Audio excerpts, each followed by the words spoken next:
Ok. Voilà.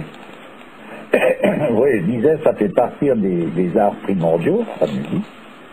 Et c'est la deuxième, c'est-à-dire poésie, musique et danse, dans les arts primordiaux. Et primordiaux, ça veut dire donc qu'ils transcendent tout le reste. Donc si la musique est en décadence, tout le reste est obligé d'être en décadence. Ça n'est pas possible de faire le contraire. Il y a un ordre hiérarchique aux choses. Et le domaine des arts prévaut sur toutes les sciences physiques. Puisque c'est un champ, c'est beaucoup plus près de l'origine même des choses. Donc voilà, donc la musique en défaillance, ça signifie que tout ce qui en découle, et donc évidemment tout ce qui en découle, ça veut dire tout, puisqu'elle est en deuxième position derrière la poésie qui, elle, il y a longtemps qu'elle est partie en cannelle. Donc suite à ça la musique, et après la musique, donc la danse, inévitablement. Tu peux pas avoir une musique de fou puis des danses traditionnelles qui ait une signification avec un peu de profondeur. D'ailleurs, j'avais mis un extrait d'un truc complètement délirant, je mettrai le lien en dessous, d'un truc de danse complètement déstructurant et déstructuré. Voilà, c'est ça. Rendre fou, quoi. Donc c'est bien, ça va bien en profondeur, mais dans le sens d'une profondeur des abîmes. Voilà, ça part dans l'abîme. Et c'est donc une danse, elle ne peut pas, on est bien d'accord que sans aller chercher midi 14 heures, si on est obligé de danser en rapport à la musique qui nous fait danser, on ne peut pas danser autre chose, on est d'accord. Ouais. Donc cette musique décadente amène à cette danse décadente. Et ensuite de ça, après tout le domaine comme l'architecture, comme toutes ces choses-là, découle encore de ça. Parce que c'est une suite de la danse, donc c'est une suite de la musique, de la poésie. Donc si en tête, où c'est grave, c'est pas qu'il y ait une corruption occasionnelle au cours d'un parcours chez des individus en particulier. Où c'est grave, c'est quand c'est principiel, c'est-à-dire quand la musique elle-même est en défaillance, ça signifie que tout le reste sera emporté par la vague. Alors ce qui est incroyable, c'est que ça exerce une fascination, ces choses-là, parce que c'est vraiment bien fait d'une certaine manière. C'est-à-dire c'est fait, ça correspond à l'état. C'est comme le témoignage de l'état dans lequel on est. Et c'est souvent comme ça que les choses se produisent. C'est-à-dire qu'il y a une espèce de perfection. Ah oui, ben bien sûr, mais c'est une perfection mécanique. Donc c'est quelque chose qui n'a pas d'uniformité véritable, mais c'est une uniformisation sur un plan mécanique, quelque chose qui va à l'encontre même de la nature humaine. Il y a quelque chose de froid. Voilà, et cette froidure, elle fait office de détachement. C'est-à-dire?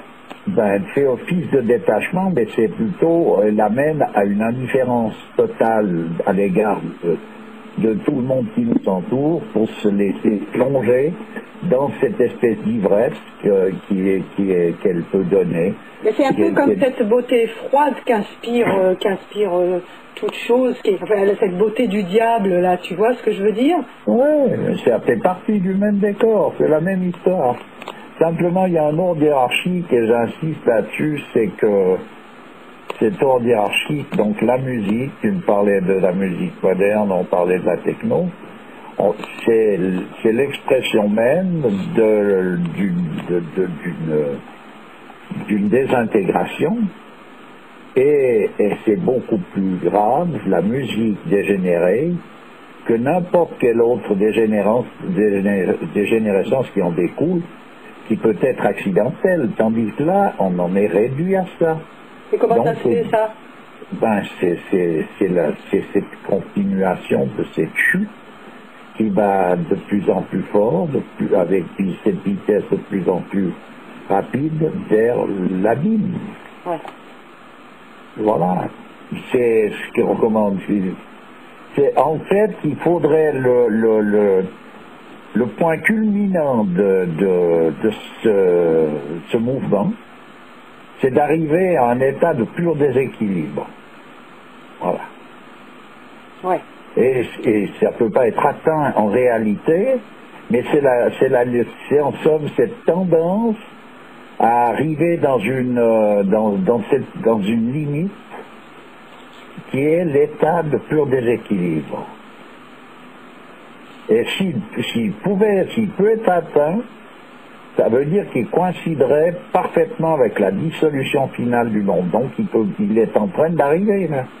Et c'est de nouveau un des signes, c'est d'ailleurs Guénon disait, c'est un des signes les plus nets de la dernière période du Kali Yuga, ça. Voilà.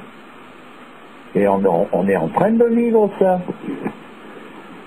Voilà. Donc après, de nouveau, et si on veut remonter la filière de tout ça pour saisir bien les différents éléments, il faut donc renouer quand même avec ces sciences traditionnelles qui, elles, nous amènent des lumières réelles, nous éclairent sur ces choses-là de manière incontestable. Voilà. Ouais. Autrement, on se perd dans des spéculations dont on ne connaît pas finalement les moteurs réels, parce qu'on ressent de nouveau, on en a déjà parlé, Oui. on ressent, on pressent. Alors si je comprends bien, le centre, là où il y a un équilibre, c'est là où il n'y a pas de mouvement, et où c'est le silence. Ah ben, il est exprimé de différentes manières suivant par rapport à quoi on veut si on parle par exemple de la musique qui va être considérée comme relative, on va la considérer comme relative par rapport à un absolu qui sera le silence. Ben oui, donc qui sera le représentant même de l'absolu comme tel. Donc on peut considérer que déjà la musique, c'est déjà une dégénérescence. C'est une expression, donc c'est une manifestation. Donc la musique, c'est la manifestation du silence. Alors elle n'est pas nécessairement dégénérée si elle est en application et qu'elle est en rapport et en contact direct avec son principe, et qu'elle découle de ce principe sans qu'il ait venu se mêler des interférences.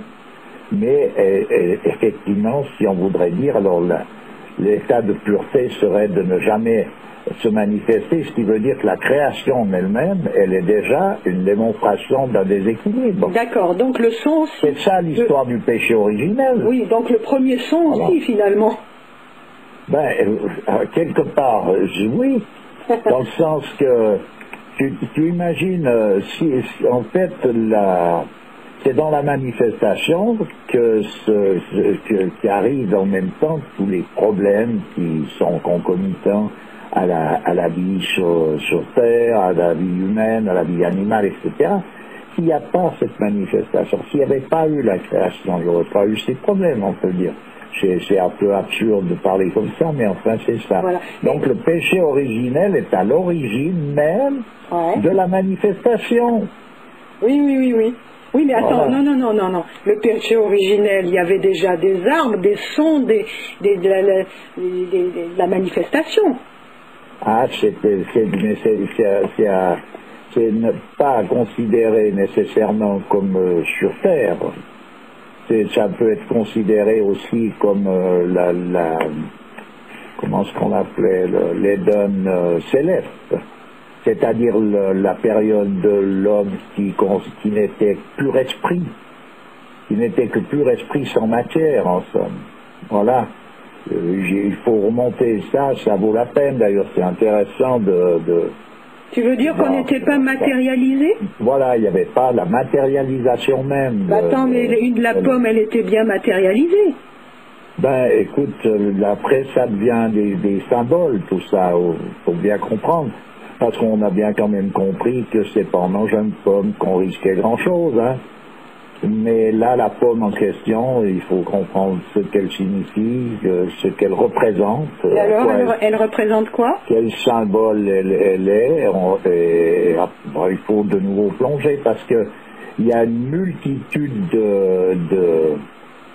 comment est-ce qu'il faut dire ça, d'explications sur ce symbole, qui sont toutes d'ailleurs sont justes. La connaissance du bien et du mal, c'est ça? Mais oui, voilà, mais cette connaissance du bien et du mal, pour qu'elle arrive là, c'est qu'elle est arrivée par nécessité, parce qu'on s'est mis dans une position qui était arbitraire, où il fallait tout d'un coup avoir ça pour pouvoir faire un discernement. Donc on part gentiment vers la périphérie, en restant dans le centre même.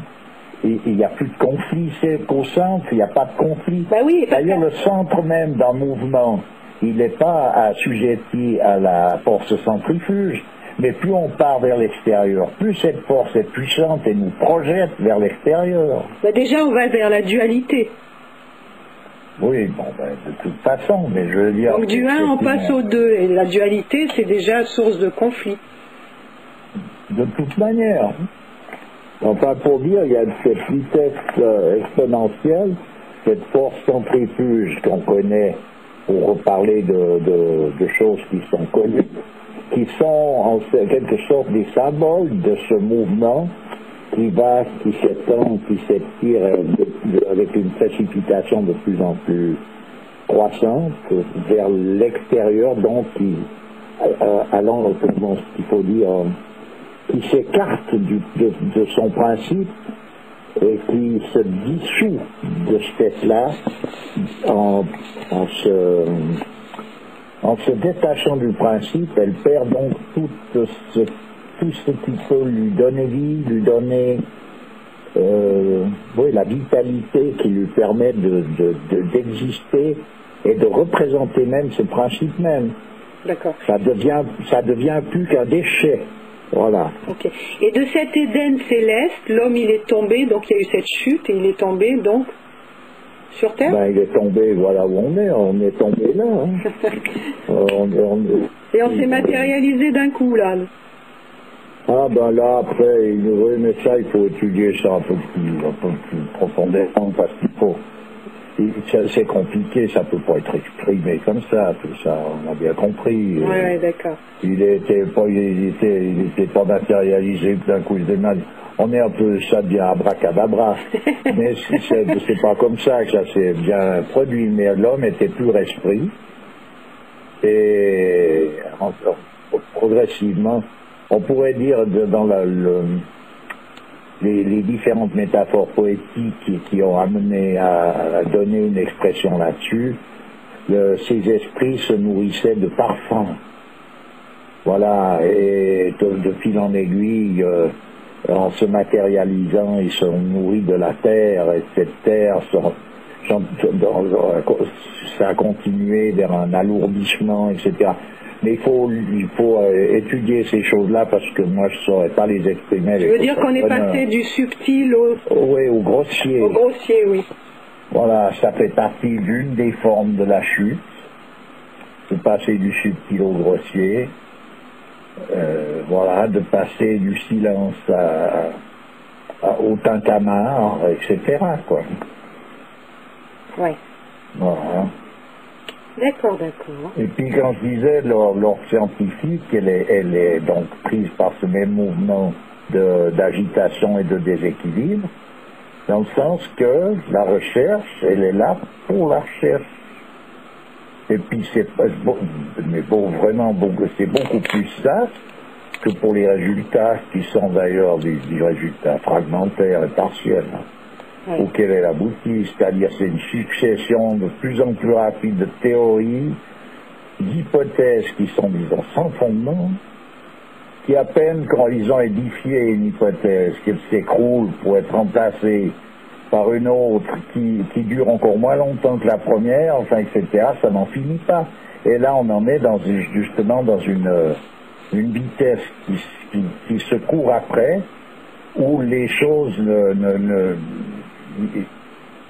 Oui, il y a plus. C'est le doute qui a remplacé la connaissance. Est-ce que le règne Hannibal est préservé de tous ces changements qu'il y a depuis la chute? Voilà. Je dis non. Pourquoi est-ce qu'il serait préservé? Tu veux dire où il est préservé peut-être, c'est dans son rattachement à sa primordialité dans laquelle il ne peut pas échapper, alors que l'homme a la liberté de s'en échapper. La preuve en est, c'est qu'il en est parti pour se perdre dans les décors. Mais par contre, où ils n'ont pas préservé, c'est que le monde animal et végétal subissent les contre-coups et les résultats de cette dégringolade-là. Donc l'animal est devenu fou aussi. Ah ben, il est fou par harcèlement, c'est-à-dire qu'il est dans une obligation de vivre dans des conditions qui ne sont plus du tout supportables. Oui, c'est sûr. Les animaux domestiques ou sauvages sont dans des positions insupportables actuellement. Voilà. Et ils continuent malgré tout d'exprimer ce qu'ils ont exprimé, c'est-à-dire qu'ils sont rattachés à un principe auquel ils continuent d'obéir par la force des choses, par obligation, une simple obligation d'ailleurs. Les oiseaux continuent de chanter s'ils en ont la possibilité jusqu'au dernier souffle. Ouais. Mais simplement, tout l'ensemble de la création est dans une souffrance terrible. On le voit chez les animaux, si on veut bien observer. On le voit dans les végétaux, si on veut aussi bien donner la peine d'observer. Même si des fleurs deviennent belles, magnifiques, elles parfument, elles sont là, elles le font, elles continuent de le faire. Je suis obligée d'arrêter.